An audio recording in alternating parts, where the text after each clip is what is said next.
Did this ever happen to you? Some idiot came and stepped on your PSP?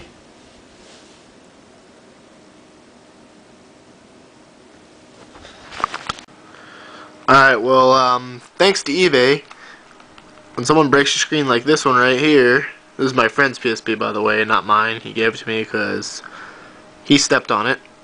And, basically went on eBay, got a new screen for the PSP 2000 series. If you're replacing one for this series, make sure you get the correct screen, because there is a difference between the 1000 and the 2000 model, and I'm pretty sure there is some kind of difference between the 2000 and 3000 model. Anyway, here we go. Here's our nice new screen that just came in that box, and we're going to be showing you how to install this today. Alrighty now, well, the first step is to remove the battery and remove the sticker. And I'm not going to show you me doing that, because if you can't do that, you probably shouldn't be disassembling the PSP. Also, you're going to want to remove all the screws. Alrighty, so now we just pulled the faceplate off after removing all the screws. There's two on the top, one on the bottom, and then there's two on the back of each side, on the back side.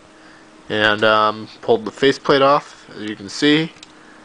Then these buttons and stuff came off also. Next step, if you look at this, you can see the strip here has to come off. This the button bar, I guess, the home bar, whatever you want to call it.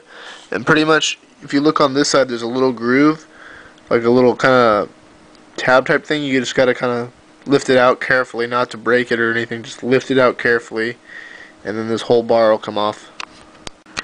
Alright, and also when you get this side over here, be extremely careful on getting this out, because basically this side, like, it looked like it bent a little bit. It didn't break, but it probably could very easily. And then basically once this is free, you just kind of flip it down a little bit, and then you gotta go and get in there and remove the screen, and I'll show you to do that in just a sec. Alright, so basically you're gonna come right down here, kind of where this little tab, there's like a little white tab that kind of sticks out. You're going to stick your screwdriver or something very thin in between here. I'm using a very little screwdriver. And you're going to just kind of get it in there and lift it so the screen lifts up a little bit. So you can tell I already did it. It lifts up a little bit. And then you're going to come over to this side, and very carefully, where this little red tab is sticking up, it'll be whatever color your PSP is. There is also a little kind of mark on this thing. You're going to carefully put some pressure to that also, and the screen should now be free. And you can just flip it over. Don't worry about scratching or anything, because it's already broken. And then you should see right here, you should have this for the backlight on your screen. There's a little black tab on the back side, and you're going to flip it upwards towards you. Alrighty. It's flipped upwards towards me, and then there's this other one right here, this big long one. You're going to flip upwards away from you. Just kind of get it center. You can do it with your fingers if you really want to do, but I don't recommend it. I recommend doing it with a little screwdriver or something, and then the screen should just pull right out. There you go. Now you have your screen removed. And as you can see, this screen basically has this extra little thing here and this little thing. And here's an old screen I'll show you. See, the old screen, it's much different. It's like probably the same plug, I think it is.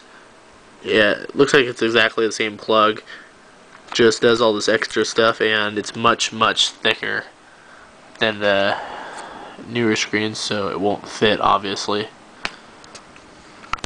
Alrighty, quick correction. The black light for the new screen and the old screen plugs in the same, just this cable's just like a little bit bigger than this cable, so that doesn't fit. Alrighty, and now you're basically just going to connect your new screen in, and you're just going to flip it back over very carefully and make sure it's in the proper spot it's supposed to be in. You can tell by the little groove there, the little thing. And just carefully push it down, not to break it, because it's expensive. Alrighty. Once it's in place properly, now you can put this back on. Pretty much just roll it on over and get it lined up and put it on there correctly. I'm going to stop so I can do it perfectly. Alright, once you put the button bar back on, do this side first. Then this side, once you get that on correctly, now it's time to put your faceplate back on and pretty much just screw it all back together. Alright, now once you have all the screws back in it, you have a finished PSP.